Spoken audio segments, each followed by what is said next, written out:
Digital platform నుండి silver screen వరకు తనదైన ముద్ర వేస్తున్న డైరెక్టర్ మానస శర్మ సినీ ప్రయాణం ఎలా మొదలైందో ఇప్పుడు తెలుసుకుందాం. మానస శర్మ కెరీర్ రైటర్‌గా మొదలైంది. 2019లో నిహారిక కొణిదెల ప్రొడక్షన్‌లో వచ్చిన 'మ్యాడ్ హౌస్' యూట్యూబ్ సిరీస్‌కు ఆమె రైటర్‌గా పనిచేశారు. ఈ సిరీస్‌లోని కామెడీ మరియు డైలాగ్స్ అప్పట్లో మంచి గుర్తింపు తెచ్చిపెట్టాయి. 2021లో జీ5లో వచ్చిన ఒక చిన్న ఫ్యామిలీ స్టోరీ వెబ్ సిరీస్‌కు ఆమె క్రియేటర్ మరియు రైటర్‌గా వ్యవహరించారు. Middle class emotions, youth and family ఆడియన్స్‌కు కనెక్ట్ అయ్యేలా ఆమె రాసిన కథ ప్రేక్షకులను విపరీతంగా ఆకట్టుకుంది. 2024లో సోనీ లివ్‌లో స్ట్రీమింగ్ అయిన 'బెంచ్ లైఫ్' సిరీస్‌తో ఆమె దర్శకురాలిగా మారారు.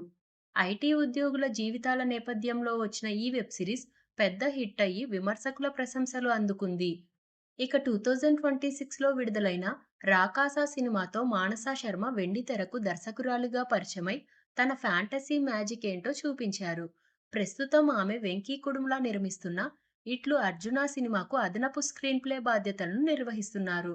మానస శర్మను చూసిన నెటిజన్లు 'ఓయ్' సినిమా హీరోయిన్ శ్యామ్లీతో పోలుస్తున్నారు. ఆమెలో ఉన్న అమాయకత్వం, అందం చూసి హీరోయిన్‌గా ట్రై చేయొచ్చు కదా అంటూ కామెంట్స్ చేస్తున్నారు.